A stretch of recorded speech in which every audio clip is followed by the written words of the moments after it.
Nós vamos agora nos deslocar lá para o Simprofar, no centro da cidade, na Andradas. Vamos conversar com o doutor Flávio Albino Filho, advogado, especialista em direito do trabalho, das maiores autoridades do país nessa área. Vai nos explicar a reforma trabalhista que entra em vigor, nova lei, agora 11 de setembro. Pode rodar a matéria. Estamos na sede do Simprofar, aqui no centro de Porto Alegre, na Andradas.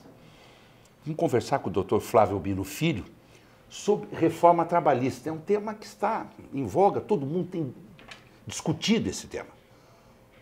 Como é e como fica? Esse é o nosso tema da entrevista, agradecendo a presença muito gentil do doutor Flávio Albino Filho. Doutor Flávio, jornada de trabalho, como é e como fica? Bom, nós temos, Alexandre, um modelo estabelecido na CLT muito rígido de jornada de trabalho. 8 horas diárias, eu posso exceder em 2 horas e, para compensar essa hora excedente, ou seja, não pagar ela como extraordinária, eu preciso de um ajuste ou individual na semana ou coletivo com o sindicato, que pode ser maior do que uma semana. A alteração principal trazida pela reforma trabalhista é dar uma flexibilidade maior a esse ajuste de jornada de trabalho. A partir de 11 de novembro, empresa e empregado poderão ajustar individualmente um regime de compensação de até 6 meses. E de 6 meses até 12 meses terá que envolver os sindicatos. É claro que podem ser estabelecidas normas restritivas no ajuste coletivo. Pode determinada categoria limitar essa compensação de horários em 60 dias. Mas a tendência não é essa. A tendência é que se consagre esse novo modelo de 12 horas, de compensação em 6 meses. Eu já estava falando de 12 horas, porque essa é uma outra alteração. Muitos setores, e aqui no que diz respeito ao comércio varejista de farmácias, só naquelas que atuam com plantão, costuma se adotar jornadas de 12 por 36. Aquelas que funcionam 24 horas acabam adotando regimes de 12 por 36, que também ocorrem nos hospitais, nas empresas de vigilância. Hoje, para se adotar esse regime, que é 12 horas de trabalho, 36 de descanso, ou seja, trabalha um dia durante 12 horas, descansa o outro, trabalha 12 horas no dia subsequente, eu preciso do ajuste coletivo. Pela reforma trabalhista, também há possibilidade desse ajuste de 12 por 36 pelo contrato individual.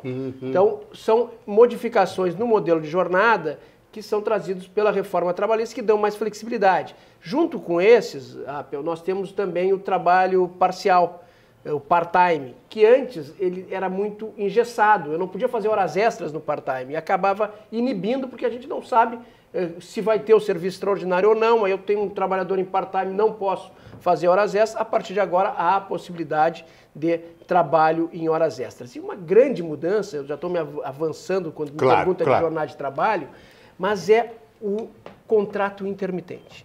O que é o contrato intermitente? Essa é das grandes novidades que a reforma trabalhista traz. Contrato intermitente. Eu, empresa, contrato 50 trabalhadores.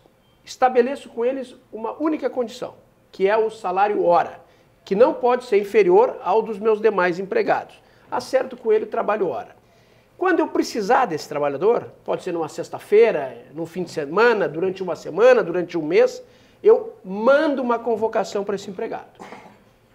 Eu tenho 50 lá que eu contratei nessa forma. Vou precisar de 10, mas eu mando para 30.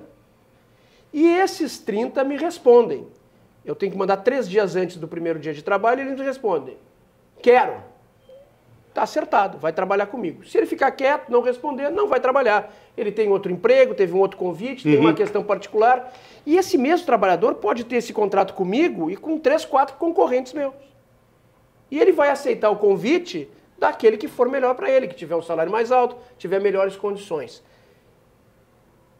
Trabalhou, ao final do período trabalhado, recebe 13º proporcional, férias proporcionais, o repouso semanal remunerado, dependendo da remuneração que for ajustada, fundo de garantia, previdência e fim de papo. Está tudo quitado. Se eu quiser, eu chamo ele de novo. Se eu não quiser, eu não chamo. Eu chamando, ele atende ou não.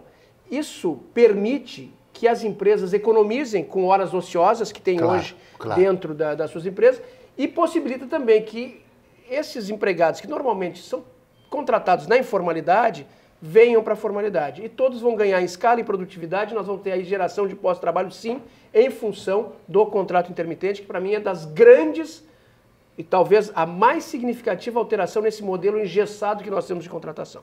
Tudo bem. O doutor Flávio Albino Filho, ele é assessor jurídico na área trabalhista aqui para o Simprofar. Esses dias, conversando com um amigo que é gerente de uma farmácia grande, de uma rede nossa aqui da capital, disse, puxa, eu tenho 2 funcionários meus que estão estudando, fazendo faculdade, me pediram para o horário do almoço ser reduzido para meia hora, para sair meia hora mais cedo. Isso eu não consigo fazer, porque o sindicato não aceita. Mas na nova regra, na reforma trabalhista, eu vou conseguir. Isso é fato? Essa previsão existe. Até vamos aqui fazer uma referência quanto ao sindicato não quer. Logo depois de 88, onde se valorizou a negociação coletiva e o reconhecimento das convenções e acordos coletivos, várias entidades sindicais trabalharam no sentido dessa redução do intervalo. E firmaram ajustes coletivos, convenções e acordos estabelecendo isso. Não só na questão das farmácias, vamos ver aí, tem indústrias de beira de estrada que a gente passa, o pessoal está lá de castigo na beira da estrada porque tem que ficar 1 hora de intervalo, Exatamente. Não pode voltar aos 12. Exatamente. Em alguns lugares, aqui como em Porto Alegre, uma farmácia que pode querer diminuir o intervalo para 30 minutos e soltar 30 minutos antes, foge do horário de pico. Eu chego talvez 1h30 mais cedo em casa se eu tiver meia hora mesmo. E os sindicatos fizeram isso, mas o Tribunal Superior do Trabalho, a Justiça do Trabalho, entendeu que esse tipo de negociação era irregular, afetava questões de segurança e saúde do trabalhador e julgaram nulas essas condições. Agora vem a reforma trabalhista e estabelece que um dos pontos que poderá ser objeto de negociação coletiva entre empresa através do seu sindicato e o empregado através do seu sindicato é essa redução do intervalo. Mas que bom isso. E agora é aquilo, eu digo que bom. não se combinou isso com os russos e com os soviéticos. Claro. Que é o Ministério Público e a Justiça do Trabalho. Está previsto, está escrito. Agora quando dizem, essa reforma trabalhista dá segurança jurídica aos empregadores. A minha leitura não é essa. Não é essa? Não é essa. Acho que nós vamos ter um período muito conturbado de transição, de interpretação e aplicação das normas, uma posição da Justiça do Trabalho com um ranço ideológico, e óbvio que eu não posso generalizar a Justiça do Trabalho, mas alguns atores da Justiça do Trabalho doutor Flávio contrários a essa mudança, contrários ao que eles dizem que é um ataque na Justiça do Trabalho, que muda muito também o processo do trabalho, né? Que nós vamos ter problemas de aplicação. Então nós vamos ter um bom tempo, um bom caminho, eu acredito que uns 5 anos, para a gente ter realmente uma leitura de segurança jurídica, termos uma estabilidade. E quando se fala, vai diminuir o número de ações trabalhistas? Vai diminuir? Não vai diminuir a curto prazo. A curto prazo, não. Não vai diminuir. Nós vamos ter um aumento de ações trabalhistas em função de toda essa leitura da reforma trabalhista. O Ministério Público chega a dizer que todos os dispositivos são inconstitucionais. Chegou a dizer isso? Chegou a dizer. Tem artigos de magistrado dizendo que não vão aplicar porque no controle difuso da constitucionalidade vão entender que as normas são inconstitucionais. Então nós vamos ter um período de grande insegurança jurídica. O Brasil é um dos poucos países do mundo que tem uma justiça do trabalho tão inchada, com tantos processos. É verdade isso, doutor Flávio? Nós não temos no cenário mundial justiças especializadas como a que nós temos no Brasil. Mas também nós não temos uma litigância tão grande nos outros ramos do direito como temos no Brasil. Nós temos uma cultura do litígio. Então, é claro que, ao longo dos anos, aquele papel conciliador da Justiça do Trabalho, e eu sou um apaixonado pelo direito do trabalho, um apaixonado pela Justiça do Trabalho, defendo ela como justiça especializada, mas nós tivemos distorções na aplicação do direito. Uma das respostas que essa reforma trabalhista dá é até as decisões da Justiça do Trabalho. Nós temos uns 15 dispositivos que dizem exatamente ao contrário do que a Justiça do Trabalho estava aplicando. E aí você, mas a Justiça do Trabalho aplica a lei. Não, a Justiça do Trabalho estava agindo como o legislador fosse. Puxa vida. Né? Sendo uma justiça ativa, ou seja, criando regras. E essas regras são derrubadas Vou dar um exemplo. Intervalo que nós estávamos falando há pouco. Pois é. Intervalo é de 1 hora. Mas, por alguma razão, o empregado trabalhou mais 15 minutos no período da manhã ou chegou 15 minutos antes do período da tarde. Não gozou 1 hora de intervalo. Gozou 45 minutos de intervalo. O lógico, qual é? Bom, vou ter que indenizar esses 15 minutos que ele trabalhou a mais, que era intervalo. que diz a Justiça do Trabalho? Posição pacífica. Não, tem que pagar a hora inteira. Então, eu deixo de descansar 15 e a empresa tem que pagar 1 hora. Onde é que está escrito isso? Em lugar nenhum. Em lugar nenhum. É Foi interpretação. uma criação, uma interpretação. E no meu modo de ver, nesse episódio, agindo como o legislador fosse. Agora vem a lei e diz não, só paga os 15 minutos. E é uma verba indenizatória. E tem vários outros exemplos de respostas da lei a essas decisões da Justiça do Trabalho. Um assunto que tem levantado muita polêmica, parece que as pessoas não estão compreendendo. Férias. Melhorou muito para o trabalhador. A questão das férias, explique, doutor Flávio, por favor. As férias, um velhinho assim como eu, um cara com mais de 50 anos, eu não tenho direito de tirar férias por menos do que 30 dias. Porque eu sou velho, tenho que ser protegido pelo Estado, não tenho condições de entender o que é melhor para a minha saúde, então a lei diz que eu não posso ter férias inferiores a 30 dias. Está expresso isso em lei. Quem tem mais de 50 não pode parcelar suas férias. Não pode parcelar? Não pode parcelar. E todos nós sabemos que no mundo de hoje, para compatibilizar férias com a minha mulher, com os meus filhos, eu só consigo fazer parcelando. Claro. Porque senão a minha mulher vai ter as férias num período, os meus filhos vão ter férias escolares em outro, e quem define o período que eu gozo é a empresa. Então se criou, e aí é uma concertação que é bom para todo mundo, se parcelar. Ó, vou tirar 15 dias aqui no verão, claro. 10, outros 15 dias no inverno e tal. E se avançou até em alguns ajustes coletivos para estabelecer esse tipo de cláusula. O nosso Tribunal Regional do Trabalho aqui da 4ª Região reconhecia essas convenções coletivas com parcelamento de férias. Mas no resto do Brasil, o entendimento é, mesmo que a categoria tenha deliberado nesse sentido, mesmo que o empregado queira parcelar as férias, tenha ele 50 anos ou menos de 50 anos, esse tipo de cláusula é ilegal e anulavam as cláusulas. Agora não depende nem de negociação coletiva, está na lei. Eu posso parcelar. Continua o empregador fixando a data em que o empregado vai tirar as férias. Mas é óbvio que o empregador tem total sensibilidade para tentar compatibilizar as suas necessidades e a necessidade do empregado. E agora com a possibilidade de fracionar em 3 períodos as férias. É muito bom, ganha Aqui o empregado. Todos. Nós estamos nos encaminhando para concluir a nossa entrevista. Acordo coletivo. Deixamos aqui para o final essa questão que é uma questão muito ampla. Já vamos antecipar, você que nos assiste, você que é o proprietário de farmácia, você que é associado ao Simprofar, qualquer dúvida, faça contato com o Simprofar, mande e-mail para cá, tem dúvida? Está aqui o doutor Flávio Albino com essa assessoria permanente na área trabalhista ao Simprofar. Acordo coletivo. Como eu falei no início, a origem dessa reforma trabalhista foi uma resposta em termos de segurança jurídica. Por quê? Porque as partes vinham ajustando convenções coletivas de trabalho e o Tribunal Superior do Trabalho sistematicamente, e no meu modo de ver, a minha leitura, para desvalorizar as entidades sindicais de empregadores e de empregados, vinham anulando essas cláusulas, desequilibrando os ajustes. Veio o STF como guardião da Constituição e diz, não pode anular as cláusulas. A Constituição garante que as entidades sindicais negociem e criem condições, mesmo que contrárias à lei. Mesmo que contrárias à lei. Desde que respeite os direitos civilizatórios mínimos. Claro. Um palavrão meio complicado, né? Uma coisa, os direitos civilizatórios mínimos. No final das contas, o que diz a nova lei trabalhista? Exatamente a leitura do STF.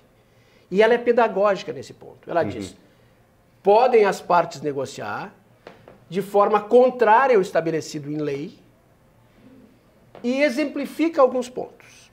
E lá no outro dispositivo, e aí ela segue parecido com o Código Português do Trabalho, ela diz, e não pode negociar sobre tais pontos, que são exatamente os direitos civilizatórios mínimos. Então, a partir de agora, e esperamos que isso seja efetivamente aplicado e respeitado, as partes poderão deliberar nas suas assembleias, quando eu falo partes, empregados e empregadores, fazer trocas mútuas, mesmo que essas trocas importem em não aplicação de um dispositivo legal, desde que esse dispositivo legal não seja um daqueles protegidos. No resto, então, eu posso negociar tudo. Então, abre um grande espaço para concertação, para negociação e aumenta a responsabilidade dos sindicatos. E aí tem um ponto que eu acho que andou mal a reforma trabalhista. Ao mesmo tempo que eu dou toda essa importância, essa legitimação aos sindicatos, eu imponho a eles uma asfixia financeira. Pois é. Cortando a contribuição sindical. Pois é, isso aí está mal parado, doutor Flávio. Se imagina que pode haver algum processo aí, alguma medida provisória, enfim, que conserte isso, porque essa asfixia financeira vai tirar muito a capacidade dos sindicatos de atuar justamente no acordo coletivo. E o mais que deve ter bem presente é que os sindicatos, tanto patronal como de empregados, negociam para todos. Claro. Para toda a categoria. Então as vantagens obtidas, seja do sindicato profissional, seja do sindicato patronal, é para todos, não é só para o meu associado. Evidente. E agora quem paga pelo novo modelo é só quem é associado ou quem quer pagar. É. Quem quer pagar, aí tem um discurso muito bonito. É verdade. Que os sindicatos agora serão representativos porque o pagamento vai ser por vontade, só vão ser valorizados aqueles que realmente trabalharem. Livre decisão. É. Balela. Blá, blá, blá. Concordo. Vamos imaginar um jogo de futebol, lá do nosso Grêmio. Do nosso Grêmio. Do nosso Grêmio, certo? Quem pode entrar no estádio é quem comprou o ingresso ou é sócio, quem paga a cadeira. Claro. Vamos imaginar agora, já que todos são torcedores do Grêmio e o benefício é para todos, que é o modelo sindical, todo mundo pode ir ao jogo e assistir a partida. Não precisa ser mais sócio, não precisa pagar mais a mensalidade, não precisa mais pagar o ingresso.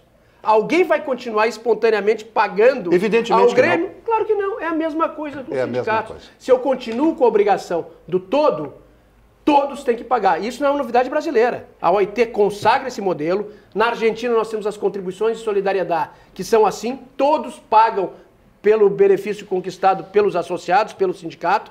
Na Espanha, Canon por representação é assim. E as taxas inglesas, service fee, também são assim. É verdade. Então, não para de pé. Se eu valorizo a negociação coletiva, se eu posso, inclusive, ajustar condições diferentes da lei, como impor uma asfixia a esses atores que são os sindicatos patronais e de empregados? Aí andou mal a reforma trabalhista. Concordo. Esse é o grande desafio do governo do presidente Temer. O ministro Padilha, já falamos com ele sobre isso, inclusive. Muito bem, nós estamos concluindo nossa entrevista. Doutor Flávio Albino Filho, ele que é assessor trabalhista aqui no Simprofar. E-mail do Simprofar está na tela. O telefone do Simprofar está na tela. Você que é profissional da área da farmácia e você que trabalha nesse segmento tão importante do varejo farmacêutico no nosso estado, fora do estado, quer um contato, quer uma orientação, faça contato. O seu sindicato está aí para lhe apoiar exatamente nesse processo de adaptação que é fundamental. Uma alegria rever o doutor Flávio Albino Filho. Alegria minha de participar desse programa belíssimo e muito 19 anos no ar, 19 e muito anos. bem comandado. 19 anos no ar, doutor Flávio. Direto aqui do Simprofar para o Jornal do Consumidor, Alexandre Apper.